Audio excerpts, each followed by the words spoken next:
and it's pretty much time for the thing you've been waiting for all day. We're just about to head over live and do a live interview with, you probably guessed I was going to say this, the one and only Chesney Hawkes. Hello, sir. Well, hello there. How are you doing, Simon? I'm really good. All the better for interviewing you. I've been looking forward to this for quite a while. It's amazing to it's not just on the phone. I can see you and everything. It's amazing. It's like we're in the same room, but we're 6,000 miles apart. It's madness. I know, it's not many miles, is it really? It's not really between friends, is it? No, it's nothing. So you're all good. How's lockdown been for you, basically? I think we should start with that one. Well, I've spent a lot of time in this room, which is, for you listeners who can't see where I am, is my little studio. So I've got my guitar's propped up in every corner and everything. I've been writing, doing live gigs from here, online, obviously. I've got a new album ready to drop. So I've been busy. I've been pretty busy. But what has been quite nice about lockdown for me is the kind of stepping off the train for a second and just slowing down and the kind of realizing the beauty of just not doing a lot, because my life is pretty crazy. I live in LA, so I'm always on long haul flights to England and back and forth to Europe doing gigs and stuff like that. So obviously none of that's been happening, and I've managed to spend a lot of time with family, which has been beautiful. So would you say that the lockdown has enabled you to do all those things that you've wanted to do but just not had the time to? Yeah, absolutely. Yeah, I've managed to kind of finish a musical that I've been writing. Obviously, I finished the new album, which is coming out this summer. Definitely spending time with the kids. It has been high on my list for a long time. And I mean, when I'm in normal times, I go away for a month at a time sometimes, which is really difficult. When you're a father, you want to be with your family, don't you? So, that part of it has been pretty beautiful. So what time is it there in LA then? We haven't got you up too early, have we?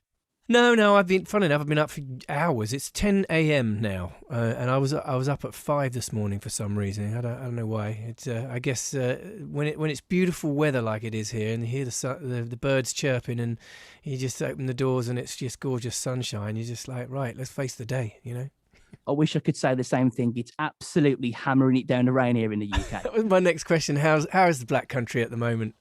It's wet. It's very wet. The weather is awful. It really is awful. We had a few warmer days, but nothing like it's been where you are. I can only imagine. No, it's starting to get really warm here. Actually, it was like 95 degrees yesterday over here. It's ridiculous. I can't even imagine that. I know, and I'm sure your listeners hate me for saying that, but I actually miss the rain. I really do. My life for a drizzly English day, walking in the in the woods or something. I miss that. I miss the green. It's quite brown over here because it's basically a desert. And it's been such a long time since I've been home, and England is obviously still home for me. That I am beginning to miss the green, rolling, beautiful, pleasant land of my home, of my youth. I was going to say, there's you saying that you miss the rain, and here's me thinking, I'd love to live in LA. Yeah, well, absolutely. You see, the novelty wears off after a while. Sometimes you can't even go out. It's so bloody hot out here.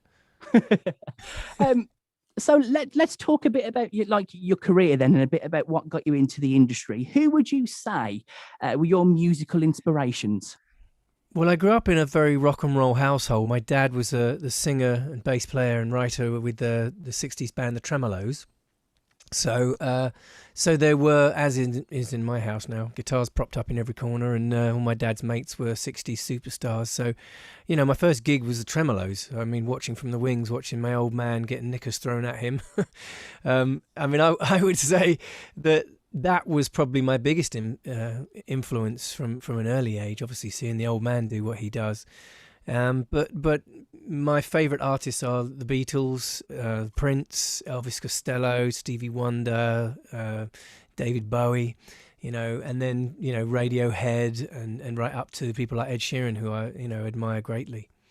So your music taste is pretty varied then? Pretty eclectic, I would say, yeah. It's, I think left to my own devices, I tend to write, guitar-based pop music, a la the one and only. So that's what this album that I'm putting out soon actually is. It's kind of got a bunch of those like radio friendly pop songs on it, as well as you said, very eclectic kind of cathartic deep ballads and things like that. So yeah, it's quite a mixture. So you briefly mentioned your 1991 hit, The One and Only. Is there a story behind that? Like a reason why it was that song that you released or anything like that? Is any story at all to it? Well, at the time, I just started a film with Roger Daltrey called Buddy's Song. And it was a very musical-based film, and we had pretty much recorded the whole album, and the songs from the film were obviously part of that album. And the record company were like, I think we might need maybe one or two other songs that, could be radio friendly, could be like a single, And my dad actually found The One and Only. It's a Nick Kershaw song. And I wanted to do it because I was a huge Nick Kershaw fan, and I thought, this is a chance for me to meet one of my idols. But the rest of the team involved in the project, because it was such a big project, film producers, record producers, managers, record labels, all that. Most of the people involved in the team didn't want to do it. Because they didn't, I know, isn't that crazy? They didn't want outside songs, as it were. So me and Dad kind of pushed hard for it, and in the end they kind of caved and said, all right, let's get the boys vocal on it and see how it goes. So I got my wish of getting to meet Nick Kershaw, and and then of course the record came out like it came out, and that's when everyone saw it as a potential first single. So I didn't actually realise it was written by Nick Kershaw. I mean, he's done some cracking tunes, and like you, I'm a massive fan of 80s music, absolute massive fan. And I don't think Nick Kershaw's done a bad song, has he? Never. No, he is a jewel in the crown. Having been friends with Nick for the last 30 years, and he's probably my main co-writer over all those years. I got 3 Nick Kershaw's co-writes on this new album, funnily enough, coming up. So I know from first-hand experience what a genius Nick is. You always know a Nick Kershaw song. He has certain kind of quirks that he does that are just genius, and huge fan. If any of you haven't seen him live, please make an effort to next time we're allowed on a stage and he's out there on a stage. Please go see Nick. Now, the song The One and Only, it topped the UK single charts for 5 weeks, and it also reached the top 10 in the States as well, didn't it? It did. Yeah, pretty crazy. Those were heady days, halcyon days, as we say. It was 1 minute I was literally playing piano in a local pub, and it was pretty quick after that I was kind of, meteoric rise to playing, selling out arenas and, traveling around the world and stuff like that. And it was an interesting time that I look back now, and it's almost like it was someone else. You know what I mean? I look at old footage of myself and I think, blimey, look at that hair. Looks like a cartoon character or something. I'm nearly 50 now, and kids are older. My eldest is older than I was back then. So I mean, it's a different life. Now, even though that was your biggest song, there were other hits. I mean, there was "I'm a Man, Not a Boy" that peaked 27 here in the UK. There was "What's Wrong with This Picture," "Stay Away, Baby Jane," and "Another Fine Mess," to name just a few. Yes, absolutely. Yeah, I mean, people obviously know me for The One and Only, and I very often get named as one of the biggest one-hit wonders and all that. But you are correct, and I appreciate you for doing that research and finding out a little bit more about some of my other music. That's much appreciated, and I don't really get to talk about that stuff very often. So it's nice. It's nice to kind of get a recognition for that. Thank you. No, it's not just music you've done. I mean, you briefly did mention that you were in the film, in the film, and you've also starred. I see here back in the 90s, you starred in a series of the ITV series The Bill. I did. I played Colin the drug dealer. I don't know how much of a drug dealer I looked like in those days. I always thought, image of me back then was like Boy Next Door, wasn't it? But yeah, I was cast as Colin the drug dealer. I had drugs in my sock, and I remember being arrested. I can't remember the name of the officer at the time, and that was fun. If you're interested in seeing that, I think there's a link from my YouTube channel of me and the Bill. So it is funny to looking at it now. Then more recently as well, going back to 2015, you competed in BBC One series Celebrity MasterChef. What was that like? One of the most nerve-wracking things I've ever done. I have to say, I wasn't really a chef, and I'd never really seen the show before, and then I accepted it because I'd done a couple of reality shows before, and I did Dancing on Ice, I did the games, and so in the past I'd always kind of learned to do a skill with professionals, and then you kind of compete. And of course, I thought that was the way it was with MasterChef, but as you know well, that's not the way it goes. You just kind of get thrown into it, and you got to cook. And I'm mates with Jamie Oliver, Clang, sorry about that, and I told him like I had accepted it, and he said, "Well, why?" And I said, well, because I fancy doing it. He said, but you don't cook. I was like, well, you don't have to cook, do you? You learned it, don't you? He said, no, Ches. So he helped me out a little bit, gave me a few tips, and put me with one of his chefs for a day. And so, yeah, that was a great experience, but it was very nerve-wracking. The mystery ingredients moment was the first day on set, I remember, and you pull away the sack, and you. I remember looking at these ingredients. I didn't know what half of them were, let alone know how to cook them. But I managed to blag my way into the semi-finals though. So and then I got tripped up by a baking challenge.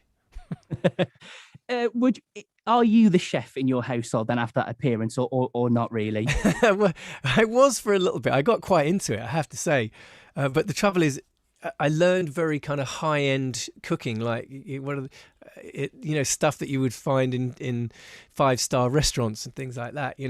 Fine dining, as it were, which didn't really go down well with the kids. They used to their chicken nuggets and chips and all that. So I'd put this beautiful food down, and they'd be like, "What's that?" Is that it? So I do. What would you cook, say? but... Sorry, what would you say is your go-to meal then? Oh, there's a few, to be honest with you. I mean, when I did the show, the big one that got me all the points was I did a fish stew. You have to be careful how you say that. Which was John Turot's favourite thing. But I haven't done it since then. But I think my go-to now is probably some kind of roast dinner, like a chicken dinner or something like that. Yeah, exactly. I'm talking your language now, aren't I, Simon? Keeping it British. Oh yeah, of course, mate. Bangers. I love a Sunday roast. I'm not even going to lie to you. No, exactly. Yeah. So you did briefly mention, but what have you been up to more recently? I believe you've written a song with your wife, haven't you? I did. Funny enough, I just put that out literally this week. It's just search for It's Not Like This with Other People with my name, and it will come up. I'm just in the process of releasing an EP right now of acoustic songs that I put together through lockdown, because that's one thing that I did. I just did a lot of recording and a lot of writing, and so I started to through lockdown I put out on YouTube and stuff like that. But a lot of people have been asking, are you going to put this out on Spotify and all the streaming services? So that's what I've been doing now in lead up to the new album, which is coming out in the summer. So in regards to future plans, I mean, I know with COVID and whatnot, we can't really plan that far in the future. But what are your future plans? I mean, you've mentioned that there's albums coming up. Any gigs, anything like that, or has COVID pretty much like wiped it out for you? No, it did. It wiped me out for gigs. I mean, I had a whole load of gigs for last year and the beginning of this year. I was going to be touring the album, but everything, as all artists like myself, everything got pulled and cancelled, and things are still being cancelled now and postponed all the time. But at the moment, I have gigs starting the end of June, so I will be back in the UK for the latter half of the year, promoting this album and doing gigs. And if anyone's interested in checking out my date sheet, chesneyhawkes.com. I do believe you're at some of the Let's Rock festivals, aren't you?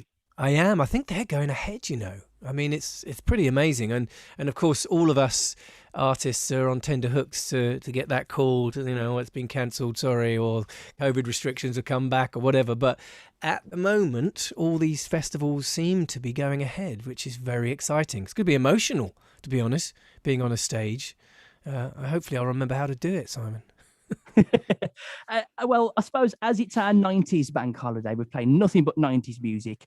Who were your biggest, your best, your favourite bands or artists in the 90s around when your song, The One and Only, came out? Well, you played one of them just before I came on. I loved REM. I remember when that record came out, and back then, there were TV shows where your kind of pop stars of the time would review the new releases. And I remember one week reviewing that song, which I absolutely loved, and Nirvana's "Smells Like Teen Spirit," which came out around the same time as well. I played that earlier. Oh, you did? Yeah. I mean, God, you can't talk about the 90s and not mention Nirvana. I mean, they came in with that record and just completely blew away everything else that was happening at the time. And, they basically made everything else uncool because they were so cool. Although before that, it was all big hair bands like Bon Jovi and Van Halen and all that. And, of course, when Nirvana came along, I mean, they may as well have everyone else just hang up their boots, So, but for me, I think consistently through the 90s, my favourite band was Radiohead. I mean, I wanted to be in a band like Radiohead, In fact, I formed bands after The One and Only and all that time that were, reminiscent of Radiohead. And I've always loved those guys. But I was there. I remember doing the first time I did Top of the Pops. Was the first time Blur were on with "There's No Other Way, There's No Other Way," and so a bit of Britpop history there. I was there right at the beginning of that, and standing on a stage opposite Damon Albarn, watching him do his thing, and I loved Oasis through the 90s as well. I'm more of a kind of a rock guy than I know. It sounds crazy because people know me for pop, but if you listen to The One and Only, it is very guitar based. It has a rock edge to it. So I preferred the kind of the Britpop stuff, Pulp, Travis, Radiohead, Oasis, Blur, all that kind of stuff, to the latter half of the 90s, which ended up becoming, very pop, like boy band, girl band, like the Spice Girls and Take That and all that kind of stuff. So. Well, Chesney, all I can say is thank you very much for joining us on the show. It's been lovely to have you. Well, good luck with everything in the future, the albums, and hopefully these gigs go ahead as well. Yes, I hope so. Let's cross fingers. We can all, enjoy live music again soon. It's a long overdue. And thank you for having me on, Simon. If I'm touring, it's been lovely. If I'm touring up and down the country doing radio promo and stuff like that, I'll pop in with a guitar and I'll bring you the new album. We'll hold you to that. You know that, don't you? Well, I hope so. And I suppose we couldn't really end it without probably getting you to introduce the song, which I think I'm probably going to play next. I do. And I know that it's a 90s show, so I'll forgive you. This is The One and Only. Go on then. Thank you, Chesney.